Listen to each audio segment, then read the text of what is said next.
भरोसा और विश्वास है कि 27 से पहले सत्ता परिवर्तन हो सकता है तो हो।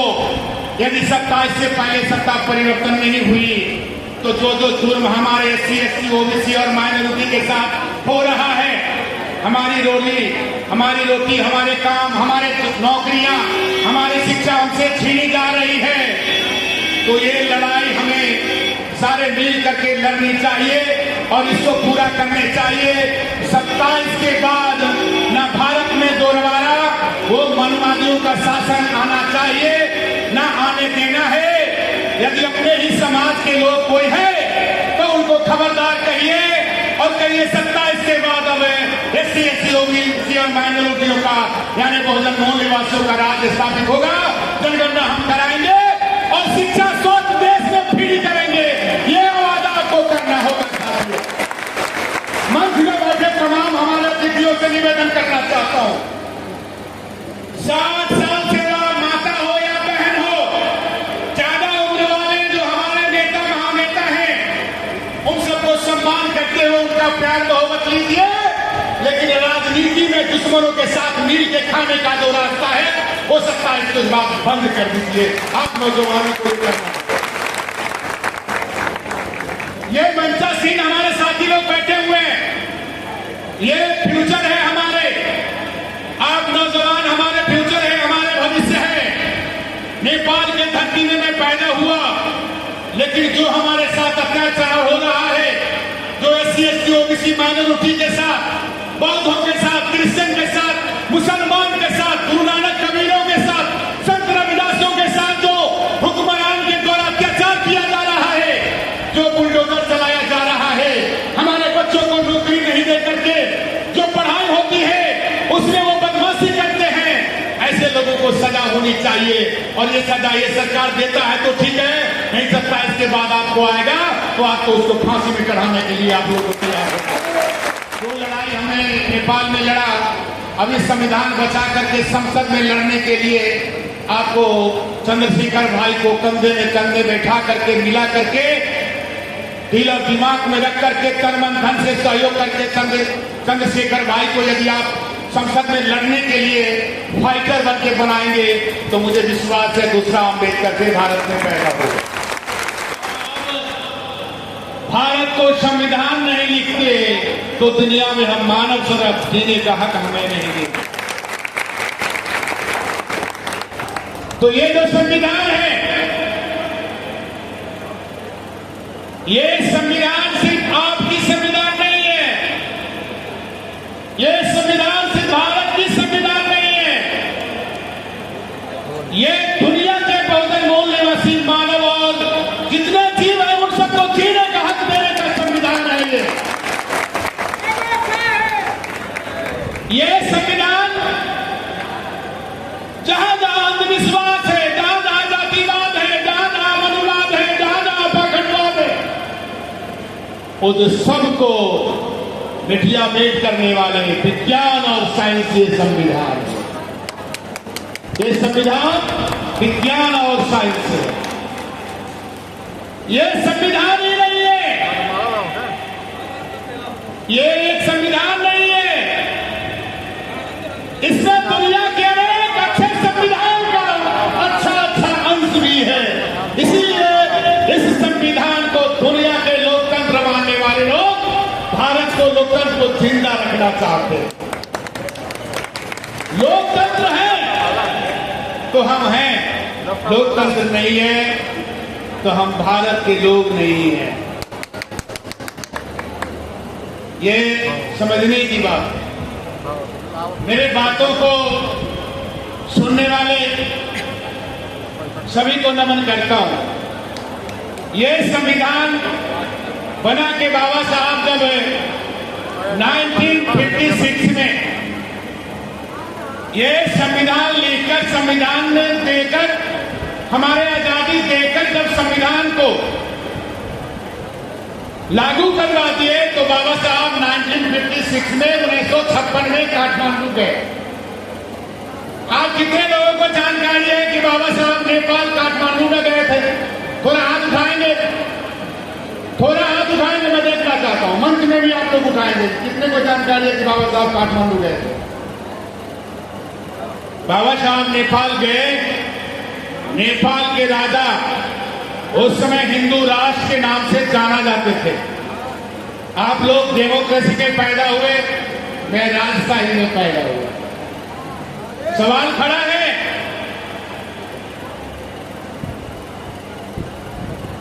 यूरेशिया से आए लोगों के द्वारा बनाए गए देवी देवता और भगवान विष्णु का अवतार और हिंदू सम्राट के नाम से, हिंदू देश के नाम से जाने जाते दुनिया में देश नेपाल। उस नेपाल के हिंदू शाही के समय, क्रूर दमनों के समय, अत्याचार के समय में पैदा हुआ था। और आज मैं अच्छी बात बताना चाहता हूं, बाबा साहब ने विश्व बौद्ध सम्मेलन में उन्होंने संबोधन करते हुए बुद्ध और मार्क्सवाद पर उन्होंने चर्चा किया था। बाबा साहब ने नेपाल के राजाओं को कहे थे कि राजा, यदि आप सुधर गए, नेपाल में आपकी व्यवस्था की सुधार हुई तो लंबा आयु होगा, यदि सुधार नहीं हुई तो राजा राजतंत्र, निरंकुश राजतंत्र और हिंदूशाही और हिंदू राष्ट्र खत्म हो जाएगा, जनता उसको स्वीकार नहीं करेगा और नेपाल में लोकशाही आ जाएगी। 1956 में कहे। आप समझिए, जिस समय बाबा साहब के उस बातों को लेकर के चलने वाले लोग नहीं थे, बहुत कम लोग थे। उस समय बाबा साहब काठमांडू में कहे,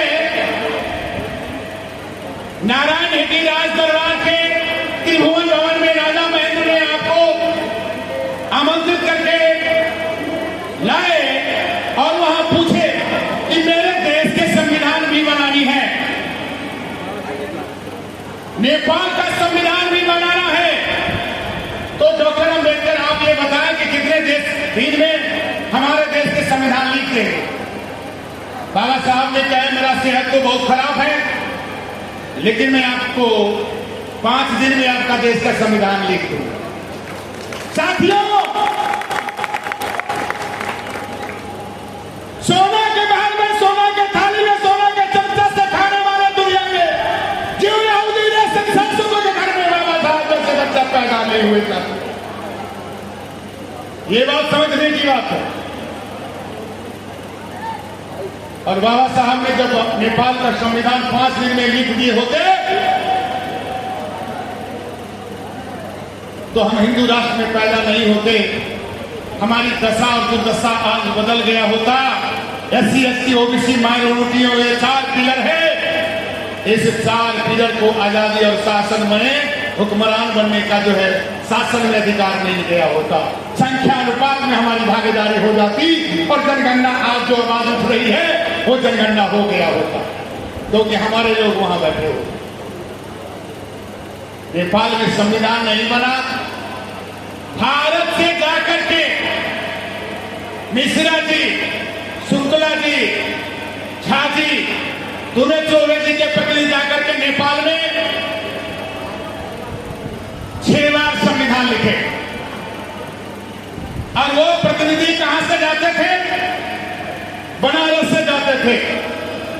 और बनारस से जाने वाले प्रतिनिधि नेपाल का संविधान लिखते थे। और नेपाल में जितना बौद्धों का बिहार था, गुम्बा था,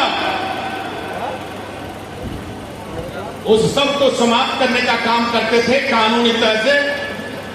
कबीर मानने वालों को सजा होता था, गुरु नानक मानने वालों को सजा होता था, बौद्धों के साथ अत्याचार होता था और माइनॉरिटी के साथ यानी मुस्लिम समाज के साथ भी अत्याचार होता था, क्रिश्चियन समाज के साथ भी अत्याचार होता था। और यहां से जाकर के कानून बनाते थे। हम लोग ने लड़ाई लड़ी। बाबा साहब का एजेंडा 40 साल पहले हमने नीला झंडा, नीला रंग और ये संविधान को हमने भारत के नेपाल में ले गया। माननीय कांशीराम साहब से प्रेरणा प्राप्त करके 1972 में हमने दिल्ली में एक मीटिंग में, ऐसे ही मीटिंग में हमने सुना उनकी बातों को और हमने नेपाल में बाबा साहब का झंडा, एजेंडा और माननीय कांशीराम साहब के प्रेरणा से हमने इस संविधान को नया संविधान में भारत की तरह है, हमें आकर आजादी मिलनी चाहिए, संख्या अनुपात में प्रतिनिधित्व होना चाहिए।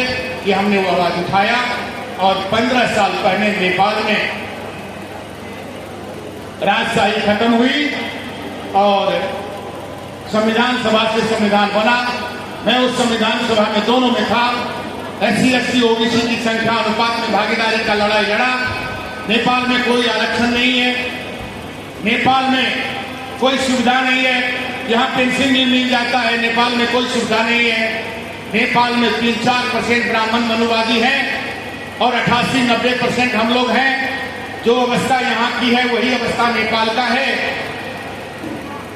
तो मैं ये आपको जानकारी देना चाहता हूं कि नेपाल के SC ST OBC को कोई अधिकार नहीं है। हमने 16-17 में जो अधिकार लिया, 19 दिन फास्टिंग बैठ करके 14 दिन संसद को अकेले घेरा। मैं साथियों बताना चाहता हूं, जो लड़ाई हमने नेपाल में लड़ा, अब इस संविधान बचा करके संसद में लड़ने के लिए आपको चंद्रशेखर भाई को कंधे में कंधे बैठा करके मिला करके दिल और दिमाग में रख करके तन मन धन से सहयोग करके चंद्रशेखर भाई को यदि आप संसद में लड़ने के लिए फाइटर बन के बनाएंगे तो मुझे विश्वास है दूसरा अम्बेडकर फिर भारत में पैदा होगा।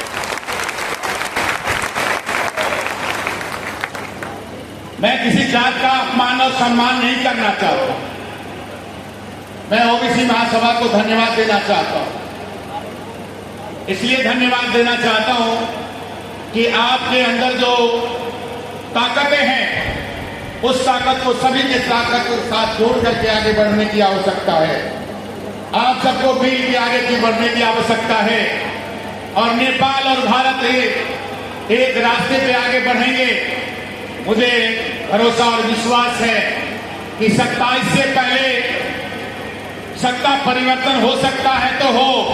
यदि 27 से पहले सत्ता परिवर्तन नहीं हुई तो जो जुर्म हमारे SC ST OBC और माइनॉरिटी के साथ हो रहा है, हमारी रोटी, हमारे काम, हमारे नौकरियां, हमारी शिक्षा हमसे छीनी जा रही है, तो ये लड़ाई हमें सारे मिल करके लड़नी चाहिए और इसको पूरा करने चाहिए। 27 के बाद न भारत में दोबारा वो मनमानियों का शासन आना चाहिए, न आने देना है। यदि अपने ही समाज के लोग कोई है तो उनको खबरदार कहिए और कहिए 27 के बाद अब SC ST OBC और माइनॉरिटियों का यानी बहुजन मूल निवासियों का राज स्थापित होगा। जनगणना हम कराएंगे और शिक्षा स्वच्छ देश में फ्री करेंगे। ये वादा आपको करना होगा। मंच में बैठे तमाम हमारे अतिथियों से निवेदन करना चाहता हूं, 60 साल से माता हो या बहन हो, ज्यादा उम्र वाले जो हमारे नेता महानेता हैं, उन सबको सम्मान करते हुए उनका प्यार बहुमत लीजिए। लेकिन राजनीति में दुश्मनों के साथ मिल के खाने का जो रास्ता है हो सकता है इसको बात बंद कर दीजिए। आप नौजवानों को करना। ये मंचासीन हमारे साथी लोग बैठे हुए हैं, ये फ्यूचर है हमारे। आप नौजवान हमारे फ्यूचर है, हमारे भविष्य है। नेपाल के धरती में मैं पैदा हुआ, लेकिन जो हमारे साथ अत्याचार हो रहा है, जो SC ST OBC माइनॉरिटी के साथ, बौद्धों के साथ, क्रिश्चियन के साथ, मुसलमान के साथ, गुरु नानक कबीरों के साथ, संत रविदासों के साथ जो हुक्मरान के द्वारा अत्याचार किया जा रहा है, जो बुलडोजर चलाया जा रहा है, हमारे बच्चों को नौकरी नहीं दे करके जो पढ़ाई होती है उसमें वो बदमाशी करते हैं, ऐसे लोगों को सजा होनी चाहिए। और ये सजा ये सरकार देता है तो ठीक है, नहीं 27 के बाद आपको आएगा तो आपको उसको फांसी में चढ़ाने के लिए आप लोग को तैयार होगा। विचार की क्रांति बाबा साहब डॉक्टर BR अम्बेडकर कहते हैं कि बंदूक से एक लोग का मृत्यु हो सकता है, लेकिन विचार के क्रांति से हजार लोग मर सकते हैं। तो आपको विचार की क्रांति करनी है। नेता का भाषण सुन लिए, ताली सजा दी, एक काम में ले लिए, सामने गए, घर में भूल गए। ये काम हमें नहीं करना है, यहां लाना है। यहां इधर से आया, इधर से गया, इधर से आया, इधर से गया। कहां एंट्री होनी चाहिए, कहां होना चाहिए? जोर से बोलिए। मैं आपका बात सुन नहीं पा रहा हूं, मैं बहरा हो गया क्या? जोर से बोलिए। जय भीम, जय भीम। मैं जोर से बोलता हूं, आप लोग खाए हैं तभी आस्ते से बोलते हैं। दुश्मनों को यहाँ में ही यूरेशिया में बैठे उनको भी पता होना चाहिए कि ओबीसी महासभा जो है प्रोग्राम कर रहे हैं। सारे ओबीसी महासभा के हमारे अतिथि लोग खड़े हो जाएं। आप पे आज से मैं क्रांति का जिम्मेवारी देता हूं। और ये मंच में भाई रहते तो अच्छा होता, क्योंकि मैं मंच में ज्यादा नहीं चढ़ता हूं। आपकी बातों को मान के मंच में आया हूं। इलेक्शन के टाइम में यूपी बिहार में था, मैं नीचे बैठ जाता हूं और मैं आपकी बात को सुनता हूं और गांव में जाकर के मैं आपके लिए काम करता हूं। मैं मिशन कार्य हूं, मैं बाबा साहब का ब्लॉग हूं, मैं बुद्ध का ब्लॉग हूं, मैं चक्रवर्ती सम्राट अशोक का ब्लड हूं, मैं आनंद सिंह वर्मा का ब्लड हूं, मैं बीबी मंडल का ब्लड हूं और मैं आप सभी का ब्लड हूं। भाइयों, मेरे ऊपर जो जुर्म होगा उसके साथ आपको देना है और आपके साथ जो जुर्म होगा हम मिलकर की लड़ाई लड़ेंगे। ये हमारा वादा है। छोटी देश है नेपाल, नेपाल बहुत छोटी देश है, लेकिन वहां का जो मिट्टी है ना इतना क्रांतिकारी है कि हर घर से खुपड़ी और तलवार निकल सकता है। और वो तलवार अभी हमने रख दिया है, हमने विचार का क्रांति शुरू कर दिया है। 2027 के बाद भारत में बदलाव होगी, अपना सरकार होगा और नेपाल में भी अपनी संविधान और अपना सरकार होगा। और जो संविधान बाबा साहब के लिखे हुए संविधान 116वां बार तक इसको छेड़छाड़ करके बदल दिया है दुश्मनों ने, तो जो बाबा साहब ने संविधान में अधिकार हमें दिए थे वो अधिकार को फिर करके इसमें नया तरीका से जो अधिकार हमें चाहिए जीने के लिए, भारत को सुंदर भारत दुनिया में बनाने के लिए, इसके लिए हमको इस संविधान को पुनर्लेखन की भी आवश्यकता होगी साथियों। तो जनसंख्या हमारी, आप बोलिए, जनसंख्या हमारी, संविधान हमारा तो राज भी हमारा। आप लोग तैयार हैं? आप लोग तैयार हैं? और हाथ उठाइए, आज जोर से बोल दीजिए। मैं जगाना चाहता हूं, मैं जगाने के लिए आया हूं। हम कहेंगे जय भीम, आप कहेंगे जागो जागो भीम। हर घर में भीम, हर घर में भीम जब तक नहीं जाएगा तब तक आप जागोगे नहीं, संविधान का रक्षा नहीं कर सकते साथियों। हम कहेंगे जय भीम तो आप कहेंगे जागो सभी भीम। जय भीम, जय भीम। अब हम कहेंगे दुश्मन को नोट वोट नहीं दो, तो आप कहेंगे दुश्मन को चोट दो। मेरी बात समझ रहे हैं? दुश्मन को नोट और वोट नहीं दो, आप कहेंगे दुश्मन को चोट दो। जानते चोट का मतलब क्या होता है? वैचारिक प्रहार, दुश्मन को परास्त करना, समाप्त करना। वो विचार से मारना है, लाठी से मारोगे पुलिस आएगा पकड़ के ले जाएगा, जेल में 4 दिन रखते हैं। लेकिन विचार से मारोगे खुद मर जाएगा, तो विचार से मारना है। दुश्मन को चोट दो, क्या कहेंगे? दुश्मन को चोट दो। ये नई तरीका है क्रांति का। नोट और वोट, दुश्मन को नोट और वोट बंद करो, बंद करो, बंद करो। दुश्मन का नोट और वोट बंद करो, दुश्मन को चोट दो। कौन से बोलिए? चोट दो, चोट दो। अब मैं अंत में समय का पाबंदी 3 बार आ चुका है। ये कहते हैं कंटिन्यू करो। अब आप लोग बोलिए मैं क्या करूं, कितना टाइम ले लूं आपको? मुझे पता है मैं पार्लियामेंट में बोलने वाले लोग हूं, 10 साल पार्लियामेंट में रहा हूं, बहुत देश घुमा हूं मैं। आर्मी में बैग में 3-4 पासपोर्ट अभी भी है। तो कितना टाइम को बता दीजिए मुझे। अच्छा 2-3 मिनट और ले लीजिए, ज्यादा नहीं लगा।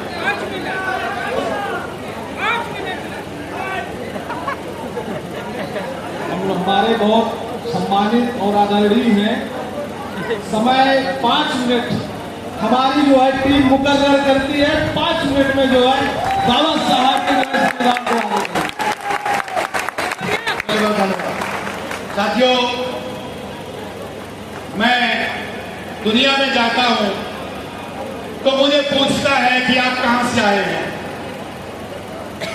तो मैं कहता हूं कि मैं बुद्ध के धरती से आया हूं और बाबा साहब को मानते हुए दुनिया में घूमता हूं। और बुद्ध और बाबा साहब ही दुनिया में जन्म और मृत्यु सत्य है। क्या है? दुनिया में 2 सत्य है। पहला सत्य है बुद्ध और दूसरा सत्य है doctor B R. Ambedkar, symbol of knowledge in world, संसार का पहला। ये 2 सत्य है। इस दोनों सत्य के अंदर महापुरुष लोग हैं जिनका आज हम सम्मान कर रहे हैं, हम जयंती मना रहे हैं। नरेश सिंह यादव का जयंती भी आने वाली है। हम आज बीटी मंडल के और डॉक्टर आनंद स्वरूप राम स्वरूप वर्मा जी के हम जयंती मना रहे हैं। मैं आपसे निवेदन करना चाहूंगा, एक निवेदन करना चाहूंगा। हमें आसानी से हक मिल जाए ऐसा काम हमें करना चाहिए ना। हमें आसानी से हक मिल जाए, जिसकी संख्या जितना हो भारी उनको मिलना चाहिए उतना ही हिस्सेदारी और भागीदारी। ये लड़ाई हम सबको मिल के लड़ना है। तो आज हम बीच में देख रहे हैं महिलाओं की संख्या बहुत कम है, बहुत कम है महिलाओं की संख्या। माननीय कांशीराम साहब कहा करते थे कि एक अपने साथ में बच्ची को भी ले लेना। यदि आपके साथ में आपके परिवार के सदस्य कोई महिला नहीं आए तो एक बच्ची को भी ले लेना, जो ज्ञान वो उनको पता चलेगा। और जिस घर में महिला शिक्षित होते हैं वो परिवार सुखी और संतुलित होते हैं। तो शिक्षा का अधिकार आज भी हमारे लोग शिक्षा के अधिकार से वंचित हो रहे हैं। शिक्षा महंगा हो चुका है, रोजगारी मिल नहीं रही है। जितने सरकारी जो हमारे आरक्षण वाले जो संस्थाएं थे उन सारों को प्राइवेटाइज कर दिए हैं और ये लड़ाई लड़नी है। तो मेरा ये मानना है कि हर महिलाओं का, हमारे कुछ लोग बक्का लोग थे यहाँ, आपसे भी मेरा निवेदन है कि ओबीसी महासभा पुरुष सम्मेलन पुरुष जयंती मना रहा है तो महिलाओं के बीच में आपको भी जयंती मनाना चाहिए। बात सही है कि नहीं? आप यहां नहीं अपने गांव में ही सही, वहां SC/ST ओबीसी माइनॉरिटी के महिलाओं को आप इकट्ठा कर लीजिए और इस जयंती के बारे में आप गांव में जाइए। ऐसे मंच में बैठ जाने से पुरुषों की महिला के बात को ज्यादा सुनाना जरूरी भी है, लेकिन महिलाओं के बीच में हमारा कार्यक्रम नहीं जा रहा है। 5 किलो 10 किलो 20 किलो अनाज की बात हो जाती है और महिला का वोट उधर चले जाता है। मेरी बात समझ में आ रहा है आप लोगों को?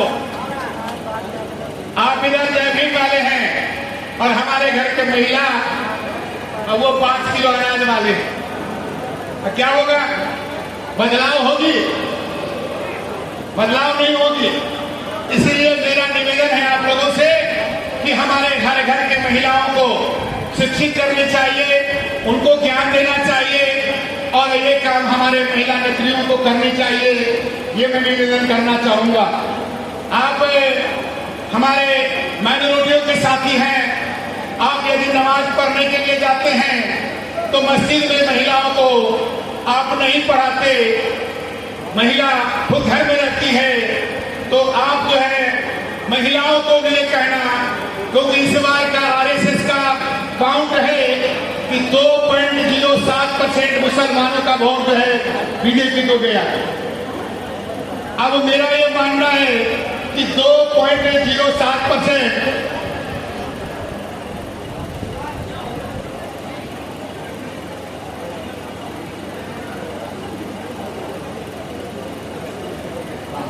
तो इस पर भी मेरा निवेदन है कि अपने जो है स्पीच को 2 से 3 मिनट में आप जो है उसे तय करें। तो मेरा ये मानना है कि वहां भी आप अपने महिलाओं को सचेत करें। हमारे जितने धर्मगुरु हैं वो सब अपने महिलाओं को सचेत करें, बच्चों को पढ़ाने का काम करें। और मैं आपको भरोसा दिलाता हूं, हम लोग अभी पूरे दुनिया में बाबा साहब का झंडा, एजेंडा और बाबा साहब का विचार और बाबा साहब का जो मार्ग निर्देशन है, इसलिए हम काम कर रहे हैं। 22 प्रतिज्ञा की जो बातें हैं आई है, अभी हम तुरंत 22 प्रतिज्ञा ऐसे मंचों से ज्यादा बोलना शुरू कर दिए तो दुश्मन मजबूत हो जाएगा और हम कमजोर होते जाएंगे। 22 प्रतिज्ञा के बारे में मेरा भी उनसे सहमति है, लेकिन 22 प्रतिज्ञा एक अलग क्रांति है। 22 प्रतिज्ञा के बारे में सोशल रेवोल्यूशन है, वो कल्चर रेवोल्यूशन है, वो सामाजिक जन विद्रोह है। और उसको पूरा करने के लिए सत्ता और सरकार आपकी होनी चाहिए। जब तक सत्ता और सरकार आपकी नहीं होगी तो वो क्रांति पूरा नहीं होगा। तो ये मैं निवेदन करूंगा, अंत में ये निवेदन करना चाहूंगा कि आज का जो श्रद्धांजलि, सच्चा श्रद्धांजलि हम देना चाहते हैं, तो जाति तोड़ो और समाज को, जाति तोड़ो समाज को जोड़ो, ये नारा दिए थे बरवा साहब ने। और इन्हीं नाराओं के साथ माननीय कांसीराम साहब ने उस वीरा को, उस ताकतों को, उस एजेंडा को उठाए। राष्ट्रपिता ज्योतिराव फुले,